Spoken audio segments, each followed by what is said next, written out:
Some debts are paid in coin, others in flesh and blood. In a world where freedom can be bartered away like cattle, sometimes salvation comes from the most unexpected hands. This is a story of a woman sold into servitude and the silent promise that would change everything. Before we jump back in, tell us where you're tuning in from. And if this story touches you, make sure you're subscribed, because tomorrow I've saved something extra special for you. The Arizona desert stretched endlessly beneath the merciless August sun, heat waves dancing across the cracked earth like ghosts. The town of Willow Creek sat like a mirage in this unforgiving landscape, a collection of weathered buildings, dusty streets, and secrets buried as deep as the nearby mining shafts. It was here, on the rickety porch of the general store, that Eleanor Miller first saw the papers that sealed her fate. "You can't do this," she whispered, her hands trembling as she held the document. "I'm not property to be traded." Her stepfather, Vernon Blackwood, snatched the papers back, his eyes cold as the silver dollars he so desperately coveted. "The law says different, girl. Your mother's been gone 3 years, and you're under my guardianship until you're 21. That's still 11 months away." He folded the contract carefully, tucking it into his vest pocket. "Besides, it's just a work contract. 1 year of service to clear my debts. Some might call it a kindness, keeping you from the streets." Eleanor fought back tears, her pride the only possession she still truly owned. At 20, she had endured Vernon's cruelty since he married her mother when Eleanor was just 12. After consumption took her mother 3 winters past, Vernon's true nature emerged without restraint, a gambler, a drinker, and a man who viewed his stepdaughter as nothing more than another asset to leverage. "Mr. Holloway is expecting you tomorrow morning," Vernon continued, mounting his horse. "Pack your things." "And Eleanor?" His voice hardened.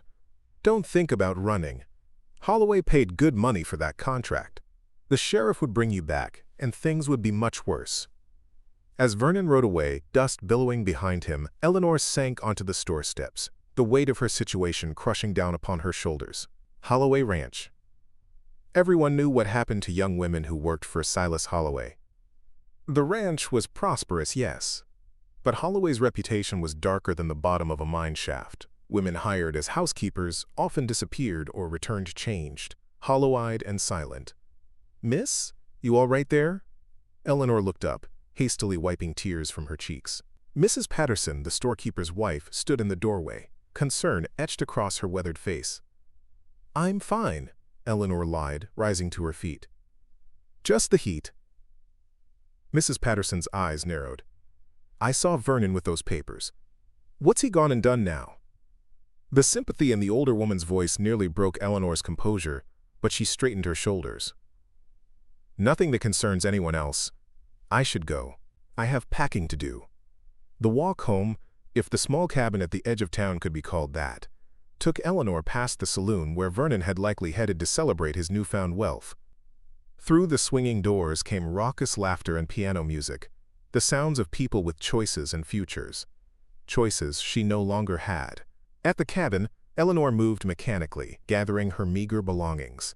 A dress her mother had made her, a small silver hairbrush that had belonged to her grandmother, a worn copy of Tennyson's poems. What did one pack when being sold into servitude?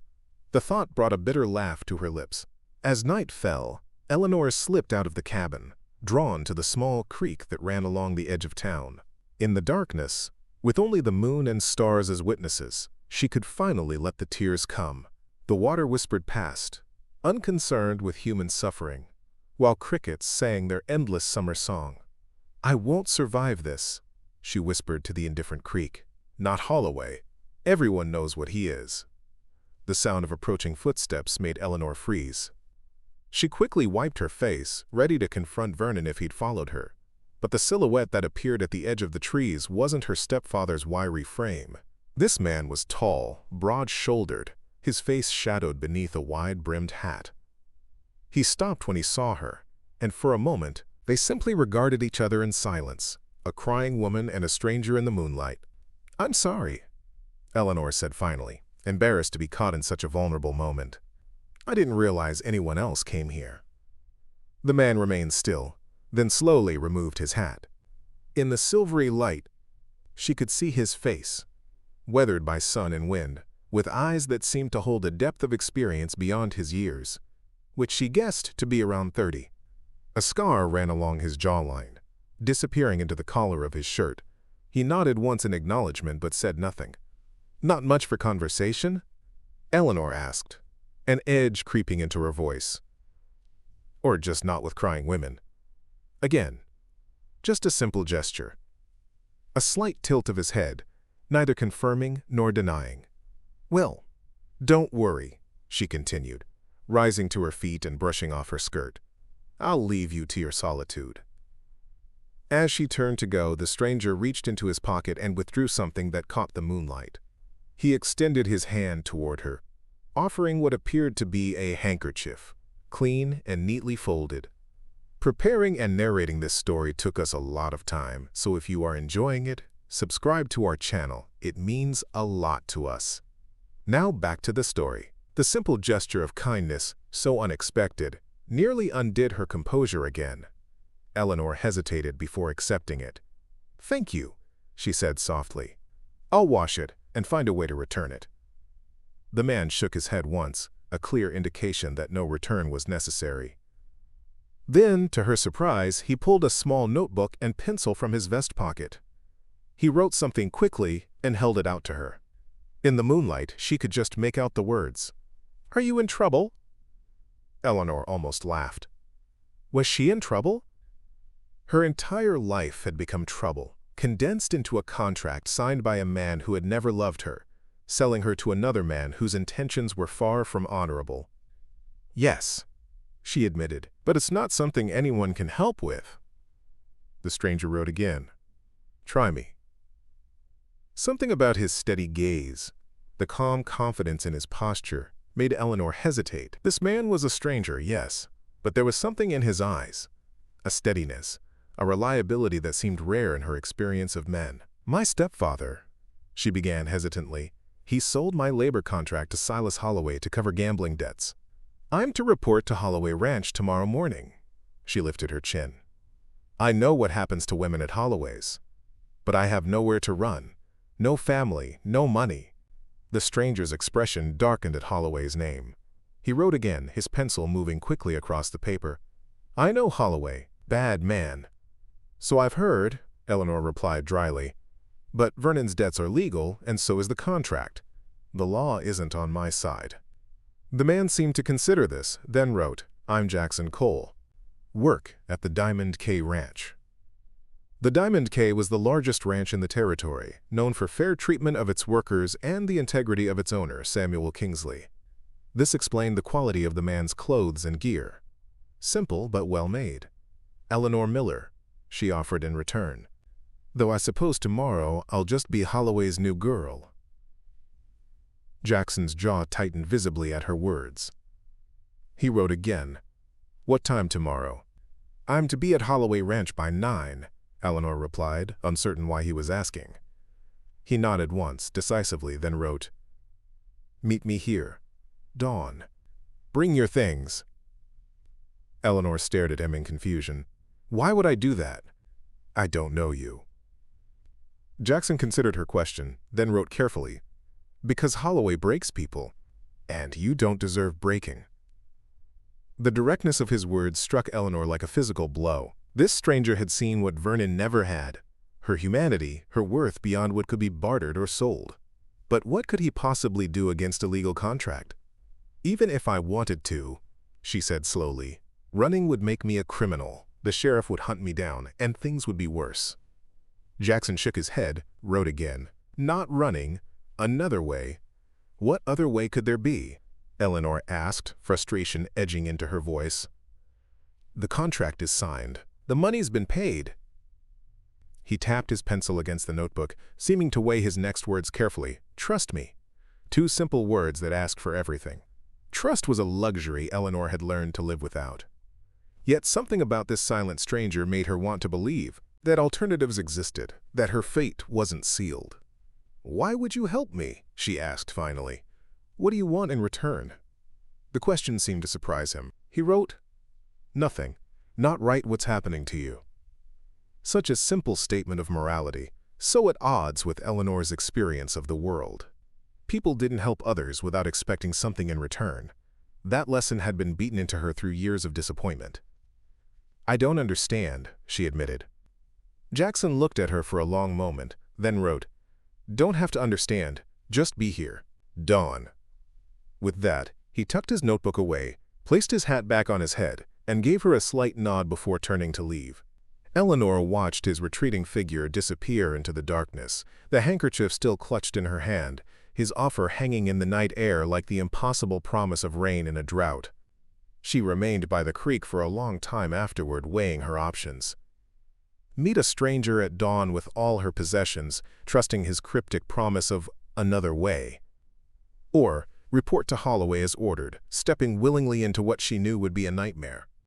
When Eleanor finally returned to the cabin, Vernon had not yet come home from his celebrations. She moved quietly through the small space, touching objects, remembering. This had been her mother's home once, filled with love and small beauties, despite their poverty.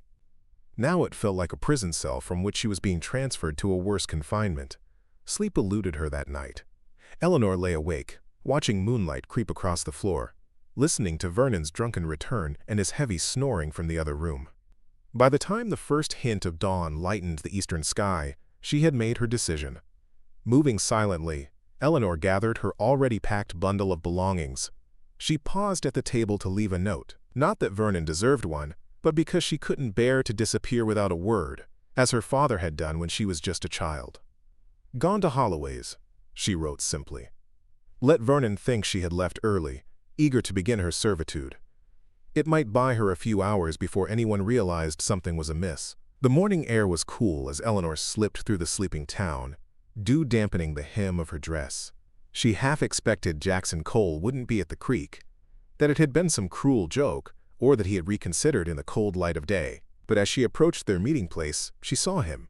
He stood beside two horses, his own powerful buckskin, and a smaller, gentle-looking mare with a white blaze. He had come, and he had brought a horse for her. Jackson nodded in greeting as she approached, his eyes taking in her bundle of possessions and the determination in her stride. "I don't know if I'm being brave or foolish," Eleanor said by way of greeting. He pulled out his notebook. "Sometimes they're the same thing." "What exactly is your plan?" she asked, eyeing the horses. Jackson wrote quickly, "Diamond K Ranch. Kingsley will help." Eleanor frowned. "Mr. Kingsley? Why would he involve himself in my troubles?" The silent man hesitated, then wrote, "He believes in justice, and he hates Holloway." "That may be," Eleanor conceded, "but my contract is legal. No matter how much Mr. Kingsley dislikes Holloway, he can't interfere with a legal agreement."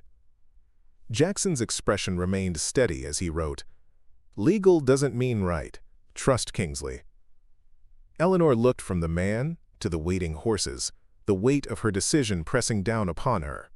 If she went with him and this plan failed, she would be branded a runaway, possibly jailed. If she reported to Holloway as ordered, she faced a different kind of prison. "If I go with you," she said slowly, "and things go wrong, I'll be worse off than before." Jackson nodded solemnly, acknowledging the truth of her words. Then he wrote, "If you stay, things will definitely go wrong." The simplicity of his logic was irrefutable. Eleanor took a deep breath, squaring her shoulders. "Very well, Mr. Cole. It seems I'm placing my future in your hands." He offered a small, reassuring smile, the first she had seen from him, and helped her mount the mare. As the sun broke over the horizon, painting the desert in gold and rose, they rode away from Willow Creek, away from Vernon and the contract that had nearly sealed Eleanor's fate. They rode in companionable silence, following game trails and dry creek beds rather than the main road. Eleanor understood the need for discretion, though questions burned within her. Who exactly was Jackson Cole? Why didn't he speak? And what made him so certain that Samuel Kingsley would risk interfering in what was, technically, a legal agreement? After about an hour of riding, they stopped to rest the horses at a small spring. As the animals drank, Jackson pulled out his notebook again. "Questions?" he wrote, giving her a knowing look. Eleanor couldn't help the small laugh that escaped her. "Am I that transparent?" He nodded. the ghost of a smile touching his lips. "Very well," she said, settling on a rock beside the spring. "First, why don't you speak? Is it by choice, or—" Jackson's expression grew serious. He wrote for longer than usual. "Rope caught around my neck in a cattle stampede 4 years ago, damaged my voice. Doctors say it might come back someday, might not." "I'm sorry," Eleanor said, genuinely moved by his straightforward explanation. He shrugged, then wrote, "Next question. How do you know Mr. Kingsley will help me? What makes you so certain?" Jackson paused, seeming to consider how much to reveal. Finally, he wrote, "Kingsley's daughter, Rebecca, was taken by Holloway 2 years ago. Similar situation. Contract for debts." Eleanor's eyes widened. "What happened to her?" The darkness that passed over Jackson's face told her it wasn't a happy story before he even began writing. "We found her 3 months later. She had escaped. But Holloway had broken something in her. She never spoke about what happened. Took her own life last winter." "My God," Eleanor whispered, suddenly understanding the personal nature of this intervention.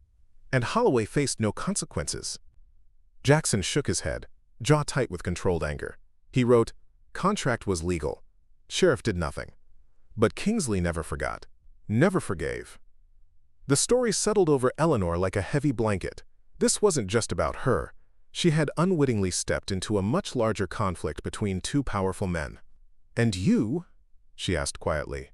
"What's your stake in this? Were you and Rebecca?" Jackson shook his head quickly, then wrote, "She was like a sister. I've worked for Kingsley since I was 15. His family is my family." There was something in his expression that suggested there was more to the story, but Eleanor didn't press. They had only just met, after all, and he was already risking much to help her. "One last question," she said. "What exactly is the plan? Surely Kingsley can't simply tear up my contract." Jackson's expression became determined as he wrote, "Kingsley will buy your contract from Holloway. Offer more than Vernon was paid. Business transaction, not charity." Eleanor frowned. "And if Holloway refuses to sell?" The grim look that settled on Jackson's face made her shiver. "Then we try another way." They mounted up again, pushing the horses at a steady pace across the desert. By mid-morning they crested a ridge, and Eleanor gasped at the view below. The Diamond K spread across the valley like a small kingdom. Lush grazing lands fed by a diverted stream, substantial corrals filled with prime cattle, and a large main house with several outbuildings, all meticulously maintained. "It's beautiful," she said softly. Jackson nodded, pride evident in his posture. He gestured for her to follow as they descended toward the ranch. As they approached, several ranch hands paused in their work to watch. Eleanor felt their curious gazes, their unspoken questions about the woman riding alongside their silent colleague. She sat straighter in the saddle, refusing to appear as desperate as she felt. A tall, silver-haired man emerged from the main house, shading his eyes against the sun as he watched their approach. Even from a distance, Samuel Kingsley radiated authority, not the cruel kind that men like Vernon and Holloway wielded, but something steadier, more dignified. Jackson dismounted first, then helped Eleanor down. A ranch hand immediately appeared to take their horses, leading them toward the stables with practiced efficiency. "Jackson," Kingsley greeted, his deep voice carrying across the yard. "I wasn't expecting you back until tomorrow." His gaze shifted to Eleanor, assessing, but not unkind. "And who might this be?" Jackson reached for his notebook, but Eleanor stepped forward, extending her hand. "Eleanor Miller, sir. Mr. Cole has brought me here under unusual circumstances." Kingsley's eyebrows rose slightly as he shook her hand. "Has he now?" "Well, Jackson isn't one for impulsive actions, which suggests there's a good reason." He turned to Jackson. "I assume this has something to do with why you rode out yesterday after getting word from town." Jackson nodded, already writing in his notebook. He tore out the page and handed it to Kingsley, who read it carefully, his expression darkening. "I see," he said finally, folding the paper and tucking it into his pocket. "Miss Miller, please come inside. We have much to discuss." The interior of the Kingsley home was comfortable without being ostentatious, quality furniture, clean floors, and large windows that allowed light to flood the rooms. Eleanor was acutely aware of her travel-worn appearance as Kingsley led them into a study lined with bookshelves. "Please, sit," he said, gesturing to chairs before his desk. "Martha will bring some refreshments shortly." He settled behind the desk, regarding Eleanor thoughtfully. "Now, I believe I understand the basics from Jackson's note, but I'd like to hear the full situation from you, Miss Miller." Eleanor recounted everything: her mother's death, Vernon's guardianship, the gambling debts, and finally, the contract selling her labor to Silas Holloway. Throughout her explanation, Kingsley listened intently, his face betraying little emotion save for a tightening around his eyes at the mention of Holloway's name. "And this contract," he said when she had finished. "Do you know the exact amount Vernon was paid?" $500, Eleanor replied. "A year of my life valued at less than 50 cents a day." Kingsley's expression softened. "Your life is worth far more than any dollar amount, Miss Miller. Never doubt that." A knock at the door interrupted them as an older woman, presumably Martha, entered with a tray of coffee and sandwiches. She set it down, giving Eleanor a kind smile before departing. "Please eat," Kingsley encouraged. "You've had a long ride." As Eleanor and Jackson ate, Kingsley paced before the window, hands clasped behind his back. She could almost see the calculations happening behind his eyes. "Holloway will be expecting you this morning," he said finally. "When you don't arrive, Vernon will likely check your home first, then report to Holloway that you've run. They'll begin searching immediately." Eleanor set down her coffee cup with a slightly shaking hand. "If they find me here—" "They won't," Kingsley assured her. "Not immediately, at least. But we need to act quickly." He turned to Jackson. "Ride to town and find Judge Wilson. Explain the situation and ask him to come here at his earliest convenience. Then locate Sheriff Parker and tell him I need to speak with him, but don't mention Miss Miller." Jackson nodded, already rising from his chair. "Wait," Eleanor said, panic rising in her throat. "You're leaving?" Jackson paused, giving her a reassuring look before writing in his notebook. "Temporarily. You're safe here." After Jackson departed, Kingsley sat across from Eleanor, his expression grave. "There's something you should know, Miss Miller. Something that may help you understand why we're involving ourselves in your situation." "Jackson told me about your daughter," Eleanor said softly. "I'm so very sorry for your loss." Surprise flashed across Kingsley's face, followed by a deep sadness. "Did he? That's unusual. Jackson rarely speaks of Rebecca, even in writing." He sighed heavily. "Then you understand this is personal for me. Holloway has destroyed enough lives. I won't stand by and watch him destroy another." "But the contract is legal on paper," Kingsley finished for her. "But there are ways to challenge such things, especially if they were signed under duress or with fraudulent intent." He leaned forward. "Did Vernon explain the full nature of the work expected of you at Holloway's?" Eleanor shook her head. "He called it a work contract and implied I would be a housekeeper." "And did he explicitly tell you that you could refuse to sign?" Again, she shook her head. He presented it as a fait accompli. "The papers were already signed when he showed them to me." Kingsley nodded, satisfaction gleaming in his eyes. "That gives us something to work with. Judge Wilson is a fair man who despises the practice of labor contracts that border on indentured servitude. With his help, we might be able to have the contract voided." "And if that fails?" Eleanor asked, voicing the fear that had been growing inside her. Kingsley's expression hardened with determination. "Then, Miss Miller, I will buy your contract from Holloway at whatever price he names. Some things are worth any cost." The weight of his words settled over Eleanor like a protective blanket. For the first time since seeing those fateful papers, she allowed herself to feel something dangerous: hope. "Why?" she asked, the question that had been burning inside her since Jackson first offered his help. "Why would you do this for a stranger?" Kingsley was silent for a long moment, his gaze fixed on a photograph on his desk, a young woman with his eyes and a gentle smile. "Rebecca." "Because," he said finally, "in this world where men like Holloway prosper by treating people as commodities, someone must stand for what's right. And because every time I see a young woman in circumstances like yours, I see my daughter, and I wonder if someone had intervened for her, might she still be alive?" His honesty left Eleanor speechless. Before she could formulate a response, Martha appeared at the door. "Mr. Kingsley, riders approaching. Looks like Holloway and some of his men." Kingsley rose immediately, his expression grim. "How many?" "4, including Holloway himself." "They've moved faster than I anticipated," Kingsley muttered. He turned to Eleanor. "Go with Martha. She'll hide you until they've gone." Fear clutched at Eleanor's throat. "If they find me here—" "They won't," Kingsley assured her. "This is my land, and they have no right to search it. But it's better if they don't know you're here at all." He squeezed her shoulder reassuringly. "Trust me, Miss Miller, and trust Jackson. He risked much bringing you here, and he doesn't take such risks lightly." As Martha led her through the house toward a back staircase, Eleanor caught a glimpse through the window of the approaching riders. Dust rising from their horses' hooves like a storm cloud, with Silas Holloway leading the charge, his face set in cold determination. Eleanor's heart pounded as she followed Martha to a small room hidden behind a bookcase in the upstairs library.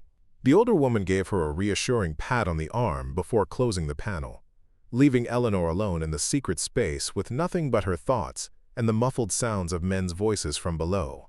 Eleanor's heart hammered against her ribs as she crouched in the hidden room, straining to hear the confrontation unfolding below. Through the thin floorboards, voices drifted upward, Kingsley's measured tones contrasting with another man's sharper, more insistent cadence that must belong to Holloway. "I know you've got her, Kingsley," Holloway's voice carried clearly. "That mute ranch hand of yours was seen riding with a woman matching her description." "My employees come and go as they please on their days off," Kingsley replied calmly. "I don't monitor their personal affairs." "This isn't about personal affairs," Holloway snapped. "This is about property. I have a legal contract for the girl's services, signed by her guardian and witnessed properly. She's mine for the next year, and someone's interfering with my legal rights." The casual way he spoke of owning her made Eleanor's skin crawl. She pressed her ear closer to the floor. "Property?" Kingsley's voice had taken on a dangerous edge. "We're speaking of a young woman, Holloway, not a horse or a parcel of land." "The law doesn't distinguish when it comes to labor contracts," Holloway retorted. "Now, I'll ask once more, is Eleanor Miller on your property?" A tense silence followed, during which Eleanor barely dared to breathe. "You have no right to search my home or question my staff," Kingsley finally said. "If you believe a crime has been committed, take it up with Sheriff Parker." "Oh, I intend to," Holloway's voice dripped with malice. "And when I find that girl, and I will find her, she'll learn what happens to those who try to cheat Silas Holloway." Heavy bootsteps signaled their departure, followed by the distant sound of horses galloping away. Only when Martha came to release her from the hidden room did Eleanor realize she had been digging her nails into her palms so hard they had left crescent-shaped marks in her skin. "They're gone for now," Martha said, helping Eleanor to her feet. "But they'll be back, likely with the sheriff next time." Downstairs, Kingsley was pacing his study, expression thunderous. He paused when Eleanor entered. "Miss Miller, I apologize you had to hear that exchange. Holloway is not a man accustomed to being denied what he wants." "What happens now?" Eleanor asked, struggling to keep her voice steady. "Now we wait for Jackson to return with Judge Wilson," Kingsley replied. "And we prepare for Holloway's return. Martha will show you to a guest room where you can rest and refresh yourself." But rest proved impossible. Eleanor sat by the window of the comfortable room Martha had prepared, watching the road for any sign of Jackson's return. The weight of what he had done for her, risking Holloway's wrath, possibly his position at the Diamond K, pressed upon her conscience. Why would a man who barely knew her take such risks? As afternoon stretched toward evening, Eleanor spotted a cloud of dust on the road. 2 riders approaching. She hurried downstairs to find Kingsley already on the porch, watching the arrivals. Relief flooded through her when she recognized Jackson's broad-shouldered silhouette. Beside him rode an older gentleman with a distinguished bearing who could only be Judge Wilson. "You found him," Kingsley called as they dismounted. Jackson nodded. his eyes immediately seeking out Eleanor on the porch, a question in them that she answered with a small nod. "Yes, I'm all right." Judge Wilson removed his hat as he approached, revealing a head of silver hair and intelligent eyes that quickly assessed Eleanor. "So this is the young lady in question," he said, extending his hand. "Judge Everett Wilson, Miss Miller. Jackson has given me a concerning account of your situation." "Thank you for coming, sir," Eleanor replied, shaking his hand. "Let's discuss this inside," Kingsley suggested, leading them back to his study. Once seated, the judge pulled out a pair of spectacles and some papers Jackson had apparently acquired. "I've reviewed a copy of the contract obtained from the county clerk's office," Wilson began, his expression grave. "It appears legally binding on its face, but there are several concerning elements." Hope flickered in Eleanor's chest. "Such as?" "For one, there's no specific description of the services to be rendered, merely labor as directed by the contractor. This vagueness is problematic. For another, there's the matter of your age and status. At 20, you're still under guardianship, but that doesn't grant your stepfather the right to commit you to indefinite labor without your consent." "So the contract could be invalid?" Kingsley asked, leaning forward eagerly. Wilson removed his spectacles, his expression cautious. "Possibly, but challenging it would require a formal hearing, during which Miss Miller would need to testify against her stepfather. That could take weeks to arrange, and in the meantime, Holloway would have legal claim to her," Kingsley finished grimly. The flicker of hope in Eleanor's chest dimmed. Weeks of legal proceedings meant weeks of vulnerability, of hiding, of uncertainty. Jackson, who had been standing silently by the window, suddenly approached to the desk. He wrote quickly in his notebook, then slid it toward the judge. Wilson read it, eyebrows rising. "That's an unusual approach, Mr. Cole, but not without precedent." He turned to Eleanor. "It seems Mr. Cole is suggesting an alternative solution, a competing contract." "What does that mean?" Eleanor asked, glancing between the men. "It means," Kingsley explained, comprehension dawning on his face, "that if someone else were to offer a superior contract for your services, higher pay, better conditions, your explicit consent, it could potentially supersede Holloway's claim." Jackson nodded, writing again. "I will offer the contract. Higher wages, safe work. Her choice." Eleanor stared at him, stunned by the offer. "You would do that?" His eyes met hers, steady and certain. He nodded once. "It's not a permanent solution," Judge Wilson cautioned, "but it could buy us time to properly challenge the original contract, and it would place Miss Miller under more favorable protection in the interim." Eleanor's mind raced. A contract with Jackson would mean she'd still be bound, still obligated, but to a man who had already shown her more kindness than most. It wasn't freedom, but it was a path away from Holloway. "What would this contract entail?" she asked carefully. Jackson wrote, "Work at Diamond K, fair wages, your own cabin, no obligations beyond normal ranch duties." "I would ensure the terms are equitable," Kingsley added. "You would be a regular employee, nothing more." The unspoken comparison to what awaited her at Holloway Ranch hung in the air between them. "And you believe Holloway would accept this?" Eleanor directed her question to the judge. Wilson sighed. "Holloway is a businessman above all. If offered sufficient financial incentive to release your contract, he might agree, especially if faced with the alternative of a protracted legal battle that could expose his less savory practices." "How much would it cost?"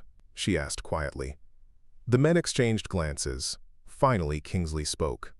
"More than the $500 your stepfather received, perhaps significantly more." Jackson wrote, "Whatever it takes, I'll pay." Eleanor turned to him, bewildered. "Why? Why would you spend your savings on a stranger?" For a long moment, Jackson simply looked at her, something unreadable in his eyes. Then he wrote slowly, deliberately. "Because some debts can never be repaid, and some chances shouldn't be missed." Before Eleanor could question him further, Martha appeared at the door, her expression anxious. "Sheriff Parker is coming up the drive. Holloway's with him." Kingsley rose immediately. "Judge, your presence here will be invaluable, Miss Miller. It might be best if you remain out of sight initially." "No," Eleanor said firmly, standing up. I'm tired of hiding. This is about my life, my future. I should face them directly. Jackson moved to stand beside her, his silent support bolstering her courage. Judge Wilson nodded approvingly. Very well, Kingsley conceded. But let me do the initial talking. The confrontation that followed would be seared into Eleanor's memory forever. Sheriff Parker, a thin, weathered man with calculating eyes, entered first, followed by Holloway, whose gaze locked onto Eleanor with a possessiveness that made her skin crawl. Vernon slunk in behind them, his expression vacillating between anger and nervousness. There she is, Holloway said triumphantly. Sheriff, I want her arrested for breach of contract and theft of services. Now hold on, Sheriff Parker said, seemingly surprised to find Judge Wilson present. Your Honor, I didn't expect to see you here. I was asked to review a legal matter, Wilson replied smoothly, one that appears to concern these proceedings. Vernon stepped forward, pointing an accusatory finger at Eleanor. You ungrateful girl! After all I've done for you. All you've done? Eleanor's voice trembled with indignation. You sold me like cattle to pay for your gambling debts. I secured you employment, Vernon countered. Better than you deserve, given your willful nature. Holloway raised a hand, silencing Vernon. The nature of the arrangement is irrelevant. The contract is legal and binding. I paid good money for it, and I expect delivery of the services purchased. About that contract, Judge Wilson interjected, adjusting his spectacles. I've reviewed it, and there are several concerning irregularities that might render it unenforceable. Holloway's confidence faltered slightly. What irregularities? For one, Miss Miller's signature is notably absent. For another, the description of services is impermissibly vague. And finally, there's the matter of Miss Miller's age, and the question of whether her guardian acted in her best interest. She's under my legal authority, Vernon insisted. My signature is all that's needed. Perhaps, Wilson conceded, for certain types of contracts, but not for one that effectively places her in indentured servitude for a year. As the legal debate escalated, Jackson moved closer to Eleanor, slipping his notebook into her hands. He had written, "Trust me." Eleanor glanced up at him, at this silent man who had risked everything to help her, and nodded. Jackson stepped forward, interrupting the increasingly heated exchange. He looked directly at Holloway, then pulled a small leather pouch from his vest and tossed it onto the desk between them. The unmistakable clink of coins filled the sudden silence. What's this? Holloway demanded. Jackson withdrew his notebook, wrote quickly, and held up the message for all to see. I'm buying her contract, double what you paid. Stunned silence followed his declaration. Eleanor stared at Jackson, unable to believe what he was offering. Not just his help, but his life savings, to free her from Holloway's clutches. Holloway laughed derisively. You, a ranch hand? You couldn't possibly have that kind of money. Jackson's expression remained impassive as he wrote again. $1,000. Cash. Right now. The sum was staggering, far more than a ranch hand should possess, even one as skilled as Jackson. Eleanor watched Holloway's face, saw the calculation in his eyes as he weighed the immediate profit against his original intentions. Why would you pay such an amount for a housekeeper? Holloway asked suspiciously. Jackson's response was immediate. Not your concern. I believe Mr. Cole is proposing a simple business transaction. Kingsley interjected smoothly. One that benefits you financially while resolving this uncomfortable situation.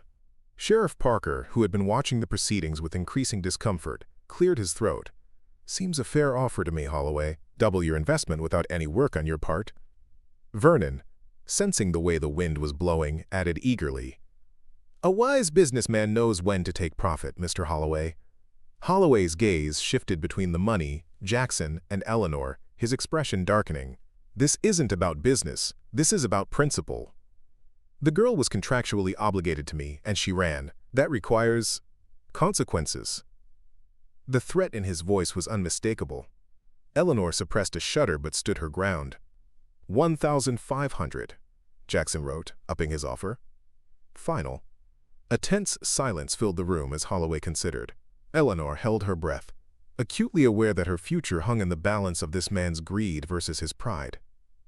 Finally, Holloway reached for the pouch, weighing it in his hand. "I want to count it first." Relief washed through Eleanor so powerfully her knees nearly buckled. Jackson steadied her with a gentle hand at her elbow, his eyes never leaving Holloway as the man counted out the gold coins. "It's all here," Holloway confirmed grudgingly. He turned to Vernon. "You'll need to sign a transfer of contract." Judge Wilson was already preparing the document. "I've taken the liberty of drafting the necessary paperwork. It transfers all rights under the original contract to Mr. Jackson Cole, with Miss Miller's explicit consent required for the transfer to be valid." "Her consent?" Vernon scoffed. "She has no say in the matter." "Actually," Wilson corrected, "as this is a new contract, not merely an extension of the old one, her consent is legally required." All eyes turned to Eleanor. The room seemed to hold its breath as she faced a choice that wasn't really a choice at all. Holloway's cruelty or Jackson's protection. Yet there was something profound in the fact that, for the first time, someone was asking what she wanted. "I consent to the transfer," she said clearly, her voice stronger than she felt. The paperwork was signed with little ceremony. Holloway's signature harsh and angry, Vernon's sloppy and hurried, Eleanor's careful and deliberate, and finally Jackson's, precise, despite his unused hand. "We're done here," Holloway declared, pocketing the money. He fixed Eleanor with a cold stare. "Remember this day, girl. You've made an enemy." His gaze shifted to Jackson. "And you've paid a fool's price for damaged goods." Jackson's hand clenched at his side, but his expression remained controlled as Holloway departed, Vernon scurrying after him like an unwanted shadow. Sheriff Parker lingered, seeming uncertain. "Everything appears legal," he said finally. "But this isn't the end of it. Holloway doesn't forgive slights easily." "We're aware," Kingsley replied grimly. "Thank you for your fairness today, Sheriff." After the lawman departed, the tension in the room dissolved, leaving Eleanor lightheaded with relief and confusion. She turned to Jackson, who stood quietly by the window, watching the departing riders. "You just spent your life savings on me," she said, still unable to fully comprehend his actions. "Why?" Jackson didn't immediately respond, his gaze fixed on the horizon. When he finally turned to her, there was something in his eyes, a mixture of determination and vulnerability that caught her off guard. He wrote, "Now you're free to choose." "Choose what?" Eleanor asked. "Your future," Kingsley explained gently. "The contract has been transferred to Jackson, yes, but I believe his intention was never to enforce it." Jackson nodded, writing, "The contract is yours. Tear it up if you want. Or work at Diamond K as a regular employee. Your choice. Always your choice." The enormity of his gift struck Eleanor like a physical blow. He hadn't bought her contract to own her labor or control her fate. He had purchased her freedom, with no expectation of repayment or gratitude. "I don't understand," she whispered, tears threatening. "You've given everything, and asked for nothing in return." Jackson hesitated, then wrote carefully, "Some things worth more than money." Judge Wilson cleared his throat. "I should return to town. The contract transfer is legal and binding, but I would suggest Miss Miller remain at Diamond K for the time being. Holloway is not a man to surrender gracefully." After the judge departed, Kingsley excused himself to speak with his foreman, leaving Eleanor and Jackson alone in Storrel, the study. The silence between them was heavy, with unspoken questions and emotions too complex to name. "What happens now?" Eleanor finally asked. Jackson considered her question, then wrote, "Whatever you want. You can stay here. Safe job, fair pay. Or I can arrange transport to another town. New start." The offer was generous beyond measure, but something in it struck Eleanor as hollow. After all they had been through together, was he so ready to send her away? "Is that what you want?" she asked carefully. "For me to leave?" Surprise flickered across his face. He shook his head emphatically, then paused, considering his next words carefully before writing.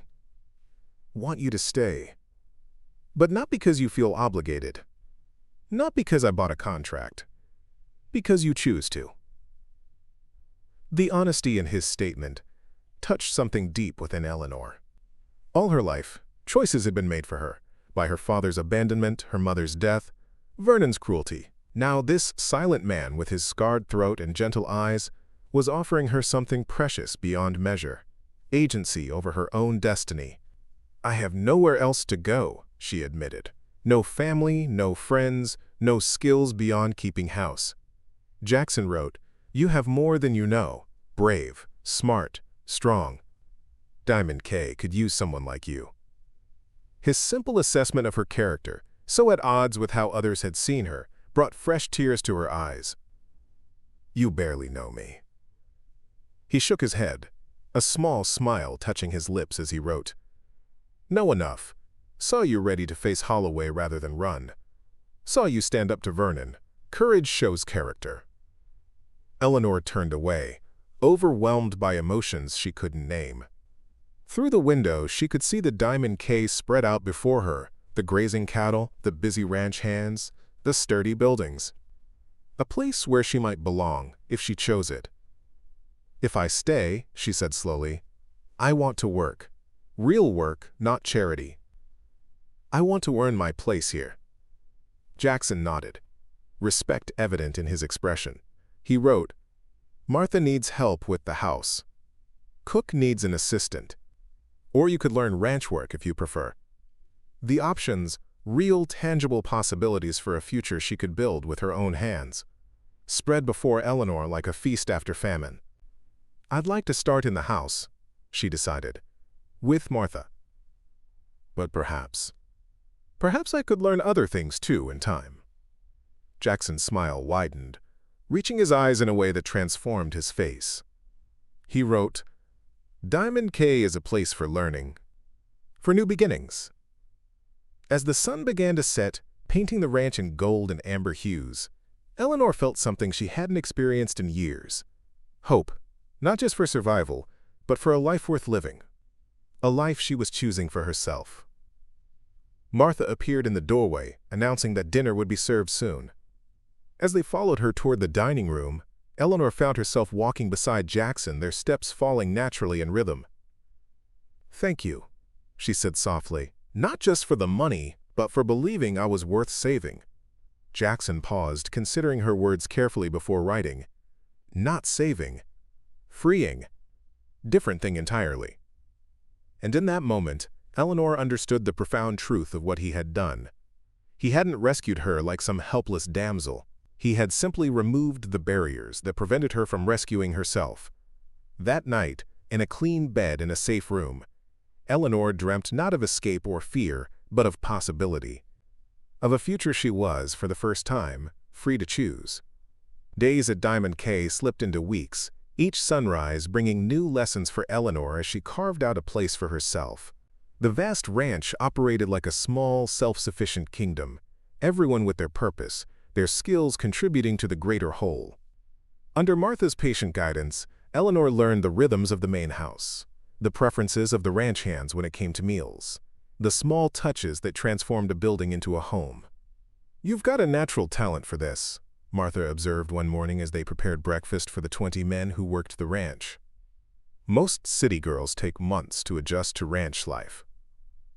Eleanor smiled as she kneaded dough for biscuits, flour dusting her arms to the elbows. "I wasn't exactly city before. Just poor. There's not much difference between keeping a small cabin and a large house.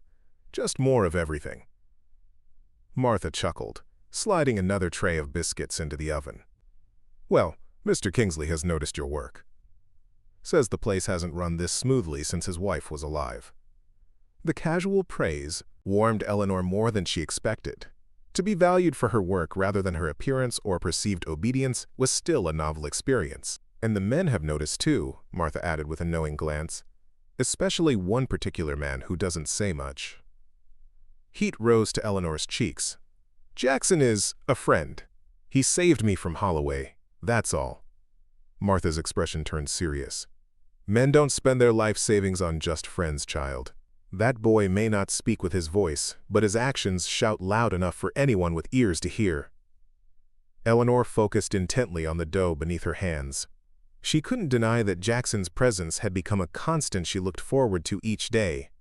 His quiet nod when they passed in the yard, the small gifts he occasionally left for her, a wildflower on the kitchen windowsill, a carved wooden bird, a book of poetry he'd noticed her admiring in Kingsley's library. But the enormous debt she owed him created a chasm she wasn't sure how to cross.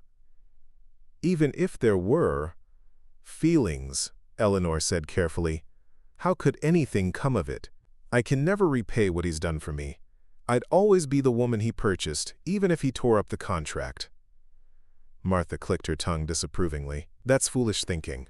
Jackson didn't buy you, girl. He bought your freedom. There's a world of difference. Before Eleanor could respond, the back door opened and the subject of their conversation appeared.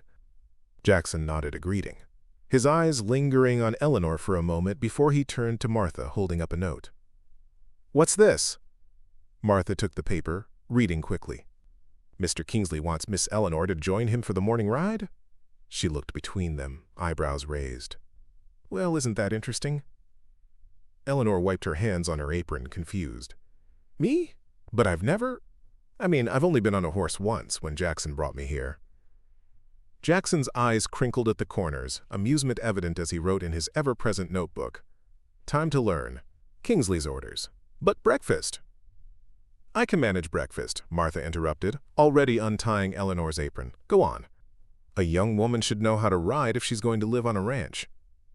30 minutes later, Eleanor found herself in the corral, wearing borrowed riding clothes that Martha had altered in the evenings without her knowledge.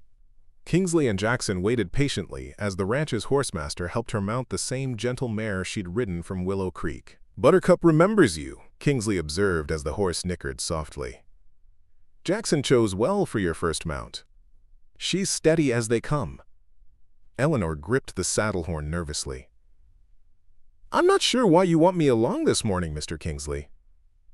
The older man's eyes twinkled. Every person on this ranch should know how to ride, Miss Miller. Besides, there's something I'd like to show you. He nodded to Jackson. Lead the way. Their morning ride took them across the eastern pastures, where autumn had painted the landscape in golds and reds. As they rode, Kingsley pointed out landmarks, explaining the history of the ranch, the careful balance they maintained with the land. Eleanor listened intently, gradually relaxing into the rhythm of Buttercup's gait. Jackson rode slightly ahead, occasionally looking back to check on Eleanor's progress. His silent encouragement bolstered her confidence more than any words could have. You're a natural, Kingsley remarked after they'd been riding for nearly an hour. You sit a horse well. Thank you, Eleanor replied, surprised to realize she was genuinely enjoying the experience. The fresh air, the connection with Buttercup, the sense of independence that came with controlling her own movement across the vast landscape. They crested a small hill, and Kingsley reined his horse to a stop. Below them sat a small cabin beside a creek, surrounded by cottonwood trees turning golden in the autumn light. Smoke curled lazily from the chimney, suggesting occupancy. That, Kingsley said, is what I wanted to show you. Eleanor glanced between the men, confused. It's lovely, but I don't understand. Jackson withdrew his notebook, writing quickly before handing it to her. Your home, if you want it. Her breath caught in her throat. My home? Kingsley nodded. It belonged to our previous housekeeper, Mrs. Abernathy. When she left to live with her daughter last spring, it's been sitting empty. He gestured toward the cabin. It's not much, but it's private, comfortable. Every person needs their own space, their own hearth. Eleanor stared at the cabin, emotion welling in her chest. A home of her own, not borrowed, not conditional on someone else's goodwill, but a place where she could build a life on her terms. This is too generous, she managed finally. I've only been here a few weeks. Consider it part of your compensation. Kingsley replied. The work you've done with Martha has more than earned you proper quarters. Unless you prefer staying in the main house? Eleanor shook her head quickly. While comfortable, the guest room in Kingsley's home had always felt temporary, borrowed. No, I would love my own place. But it needs some work, Kingsley acknowledged. Jackson's been repairing it in his spare time. The roof is sound, but the interior could use a woman's touch. Eleanor turned to Jackson, who studied the horizon with feigned nonchalance. You've been fixing it. For me? He shrugged, as if rebuilding a cabin for her were nothing extraordinary. "Shall we take a closer look?" Kingsley suggested. Already guiding his horse down the slope, the cabin was simple but sturdy. 2 rooms with a stone fireplace, solid walls, and windows that looked out over the creek. Inside, Eleanor could see Jackson's handiwork everywhere. New floorboards where old ones had rotted, freshly plastered walls, a repaired hearth. Someone, Martha, presumably, had placed a vase of wildflowers on the small table. "It's perfect," Eleanor whispered, turning slowly to take it all in. A bed with a colorful quilt. A bookshelf with a few volumes. A rocking chair by the fire. Simple things, but together they represented something she'd never truly had. Independence. "There's one more thing," Kingsley said, retrieving an envelope from his jacket. "This is yours." Eleanor opened it to find cash, more than she'd ever held. "What is this?" "Your wages," Kingsley explained, "for your work these past weeks. But I've been given room and board." "And you've earned both, plus this," Kingsley insisted. "Every person who works at Diamond K gets paid fairly. No exceptions." The money represented more than just compensation. It was tangible proof of her value, her contribution, her place in this new world. Eleanor looked between Kingsley and Jackson, overcome with gratitude. "I don't know what to say," she admitted. "Say you'll accept," Kingsley suggested warmly, "and that you'll join us for the Harvest Festival in town next weekend. The whole ranch goes. It's tradition. A festival. Dancing, music, community. Things Eleanor had experienced only on the periphery, watching from the shadows of her former life. I'd be honored." After Kingsley departed to attend a ranch business, Eleanor found herself alone with Jackson for the first time in weeks.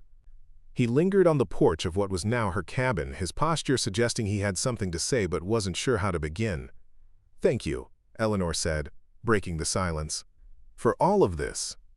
For believing I deserved it." Jackson shook his head slightly, then wrote, "You earned it. Through your own strength." "Not entirely on my own," she countered gently. "I had help. Your help." He considered this, then wrote, "Everyone needs help sometimes. Accepting it takes courage, too." The simple wisdom of his words struck Eleanor deeply. All her life, she had equated needing help with weakness, with failure. But standing here, in front of a home she could call her own, she understood that accepting help had been the first step toward true independence. "Will you come in?" she asked impulsively. "See what you've built through new eyes?"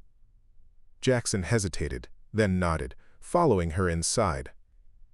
He moved carefully, respectfully, as if acutely aware he was entering her space, not his own creation. "You must have worked for weeks," Eleanor observed, running her hand along a smooth sanded shelf. "The craftsmanship is beautiful." He shrugged modestly, but she could see the pride in his eyes as she admired his work. He wrote, "Wanted it to be right, safe, solid." "It's all of those things," she assured him. "It's the first place that's ever truly been mine." Something shifted in Jackson's expression, a shadow of memory, perhaps, or understanding. He wrote slowly, "First home I built was for my wife." The revelation stunned Eleanor. In all their time together, Jackson had never mentioned a wife. "You were married?" He nodded, a familiar grief touching his features as he wrote. "Sarah, 6 years ago. Fever took her and our unborn child after 1 year of marriage." "I'm so sorry," Eleanor whispered, understanding now another layer of the pain he carried. "Is that when your voice—" Jackson shook his head. He wrote, "Lost Sarah first. Voice came later. Different tragedy. 2 separate wounds, 2 profound losses." Eleanor's heart ached for him, for the man who had endured so much, yet still found the capacity to help others, to build rather than destroy. "Thank you for telling me," she said softly, "for trusting me with your story." He studied her for a long moment, then wrote something that changed everything. "You remind me of her sometimes, not in looks, in spirit." determination, kindness despite hardship. The comparison to his beloved wife left Eleanor speechless. In those simple words, she glimpsed something she had suspected but never confirmed, that Jackson's interest in her went beyond charity or obligation. That perhaps, against all odds, this silent, honorable man had found something in her worth more than the fortune he had paid to free her. Before she could formulate a response, a ranch hand appeared at the door, signaling urgently to Jackson. Some emergency required his attention. With an apologetic glance, he departed, leaving Eleanor alone in her new home with thoughts too complex to untangle.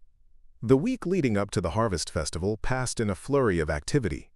Eleanor moved into her cabin, gradually transforming it with small touches.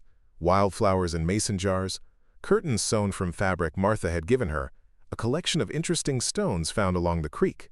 For the first time in her life, she experienced the profound satisfaction of creating a space that reflected her own tastes and preferences, without needing to consider anyone else's demands. When the day of the festival arrived, Martha presented her with a surprise, a new dress of deep blue calico, simply cut but beautifully made. "I can't accept this," Eleanor protested. "You've already done so much." "Nonsense," Martha replied firmly. "Every young woman needs something pretty for her first social outing. Consider it a housewarming gift." The town of Silver Springs was larger than Willow Creek, its main street lined with substantial buildings suggesting prosperity. As the Diamond K wagons rolled in, Eleanor felt a flutter of nervousness. This would be her first public appearance since the dramatic events surrounding her contract. Would people stare, whisper, judge her for her past? Kingsley, sensing her anxiety, offered a reassuring smile. "The people here are good folk, Miss Miller. And you come as part of the Diamond K family now. That means something in these parts." Family. The word warmed her more than she expected. The festival was a riot of color and sound. Bunting stretched between buildings, tables laden with harvest bounty, a band playing lively tunes in the town square. Children darted between adults, faces sticky with candy. The air smelled of roasting corn, cinnamon, and autumn leaves. Eleanor stayed close to Martha initially, helping serve food at the Diamond K table. The activity gave her purpose, a reason to interact with townspeople without feeling self-conscious. To her relief, she was met with curiosity rather than judgment, welcomed as the new girl at Kingsley's place with friendly smiles.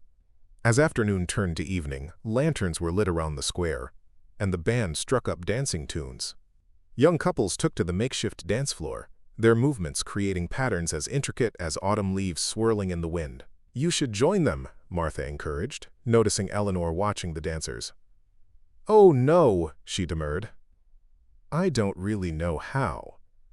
"Then it's high time you learned," Kingsley interrupted, appearing beside them. "Every young person should know how to dance." He offered his arm gallantly. "Would you do me the honor, Miss Miller?" Before she could formulate an excuse, Eleanor found herself being led to the edge of the dance floor. Kingsley was a patient teacher, guiding her through simple steps until she began to catch the rhythm. When the music shifted to a lively reel, he handed her off to one of the younger ranch hands, who swept her into the pattern with good-natured enthusiasm. For the first time in her memory, Eleanor felt the pure, uncomplicated joy of celebration, of music and movement and belonging to something larger than herself. As she was passed from partner to partner through the intricate figures of the dance, she caught glimpses of Jackson standing at the edge of the square, watching her with an expression that made her heart skip. When the dance ended, she found herself breathless, cheeks flushed with exertion and happiness. She made her way toward Jackson, wanting to share this newfound joy with him. But before she could reach him, a commotion near the entrance to the town square caught everyone's attention. Silas Holloway had arrived, flanked by several of his men. His cold gaze swept the festival until it landed on Eleanor, a predatory smile spreading across his face. The music faltered as Holloway strode toward her, the crowd parting before him like water. Eleanor stood her ground, though her heart hammered against her ribs. "Miss Miller," Holloway greeted, tipping his hat with mock politeness. "How lovely to see you enjoying your freedom." "Mr. Holloway," she replied, keeping her voice steady. "I didn't expect to see you here." "I wouldn't miss the Harvest Festival," he said smoothly, "especially when I heard the Diamond K would be attending in full force." His gaze flicked to Jackson, who had moved closer to Eleanor's side. "Your silent protector seems never far away." Before Eleanor could respond, Kingsley appeared beside her. "Holloway, I trust you're here to enjoy the festivities, not cause trouble." "Trouble? Me?" Holloway affected innocence. "I'm simply greeting an old acquaintance." He returned his attention to Eleanor. "I must say, you're looking well. Ranch life clearly agrees with you." The undercurrent of menace beneath his cordial words made Eleanor's skin crawl. This man had not forgotten or forgiven what he perceived as a slight to his pride. "If you'll excuse us," Kingsley said firmly, "Miss Miller promised me another dance." As they turned away, Holloway called after them, "Enjoy your dancing, Miss Miller. Some debts take longer to collect than others, but rest assured, I never forget what I'm owed." The threat hung in the air like a storm cloud, casting a shadow over the bright evening. Eleanor allowed Kingsley to lead her back toward the Diamond K tables, where Martha waited with concern etched on her face. "Don't let him ruin your evening," Kingsley advised. "That's exactly what he wants." Eleanor nodded, though the encounter had shaken her more than she cared to admit. The fragile sense of security she'd been building these past weeks suddenly seemed gossamer thin. As the evening progressed, she tried to recapture the earlier joy, but Holloway's presence on the periphery of the festival made it impossible to fully relax. He made no further approach, but his eyes followed her, a constant reminder that her past was not as firmly behind her as she'd hoped. When it came time to return to the ranch, Eleanor was almost relieved. She climbed into one of the wagons, settling beside Martha, who patted her hand sympathetically. "Don't you worry about that snake," the older woman whispered. "He's all venom and no bite when he's outnumbered." But as their wagon pulled away, Eleanor caught one last glimpse of Holloway, his expression calculating as he watched her departure. The encounter had been no coincidence. He had come specifically to remind her of his existence, of his unresolved grievance. The question was, what did he intend to do about it? The answer came 3 nights later, when Eleanor woke to the smell of smoke. At first she thought it was just the embers of her evening fire, but the acrid scent was too strong, too immediate. She bolted upright in bed to see orange light flickering through her window, not the gentle glow of sunrise, but the hungry leap of flames. Fire. The cabin was on fire. Eleanor scrambled from bed, grabbing her shawl as she ran to the door, only to find it wouldn't open. Something blocked it from the outside. Panic surged through her as she shoved harder, feeling the door give slightly but not enough to escape. The smoke was thickening rapidly, the crackling of flames growing louder. She ran to the window, throwing it open only to see that the fire was concentrated around the front of the cabin, cutting off her escape route. "Help!" she screamed, her voice seeming small against the roar of the fire. "Someone help me!" The isolated location of her cabin, once a blessing for its privacy, now meant her cries might go unheard until it was too late. Eleanor grabbed a blanket, soaking it in the water pitcher beside her bed, and pressed it against the bottom of the door to slow the smoke. Her mind raced desperately for a solution. The back window. It was smaller, but perhaps large enough for her to squeeze through. She rushed to it, fighting to open the stuck frame as smoke began to fill the room. With a final desperate shove, the window gave way, and Eleanor gasped in the fresh night air. But before she could climb out, that had been passable moments before, was now a wall of fire, the roof beginning to crack ominously above them. Jackson changed direction, heading for the back window where Vernon had been. The window frame was empty now. Her stepfather apparently fled at the first sign of interference. Without hesitation, Jackson broke away the remaining glass with his elbow, then lifted Eleanor toward the opening. "You first," she insisted, coughing violently. "You're too big to fit if the roof falls."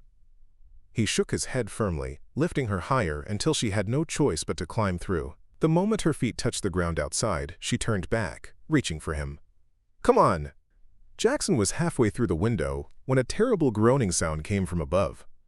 Eleanor looked up to see the roof beginning to collapse, flaming timbers giving way. "Jackson!" she screamed, grabbing his arms and pulling with all her might. With a final surge of effort, he propelled himself through the window just as the roof caved in behind him, They fell together onto the grass, rolling away from the heat of the inferno that had once been Eleanor's cabin.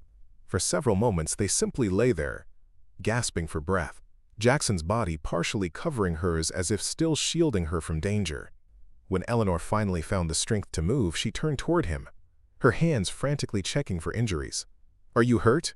Jackson, please tell me you're not hurt." In the dancing light of the fire, she could see blood on his face from where glass had cut him, burns on his hands where he had touched flaming wood. But he shook his head, his eyes fixed on her, with an intensity that made her breath catch for reasons entirely unrelated to smoke. "How did you know?"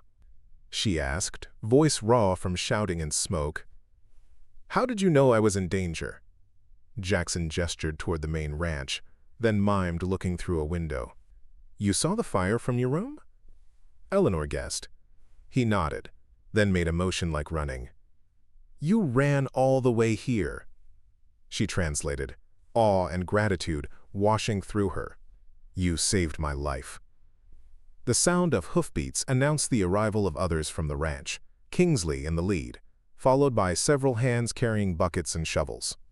But it was too late for the cabin. The structure was fully engulfed, the heat so intense they had to back away. "Thank God you're alive," Kingsley exclaimed, dismounting quickly. "Both of you." He surveyed the scene, his expression grim. "This was no accident." "No," Eleanor confirmed, her voice strengthening with anger. "It was Vernon. And Holloway. They meant to make it look like I died in the fire while actually taking me back to Holloway." Kingsley's face hardened with fury. "This ends now." He turned to his men. "Saddle up. We're riding to town tonight." As the ranch hands dispersed to follow orders, Eleanor found herself alone with Jackson once more. In the glow of the burning cabin, with soot streaking his face and determination in his eyes, he had never looked more formidable, or more dear to her. "You could have died," she whispered, reaching out to touch a cut on his cheek. "Why would you risk that for me?" Jackson held her gaze for a long moment, then slowly, deliberately, reached for his ever-present notebook. With ash-covered fingers, he wrote 3 simple words that changed everything. "You are everything."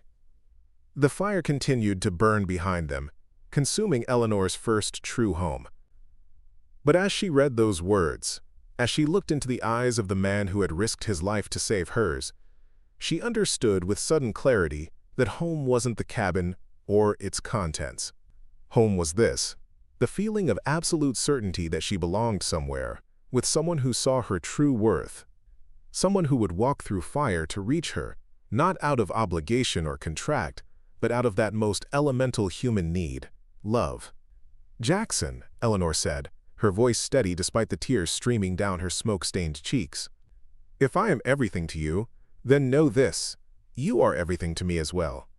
In that moment, with flames illuminating the night behind them and vengeance riding toward town ahead, Eleanor and Jackson found something neither had dared hope for again. A future worth fighting for, a love forged in fire, and the promise that some debts, those of the heart, are paid not in coin or contract, but in a lifetime of chosen devotion. Up next, you've got 2 more standout stories right on your screen. If this one hit the mark, you won't want to pass these up. Just click and check them out. And don't forget to subscribe and turn on the notification bell so you don't miss any upload from us.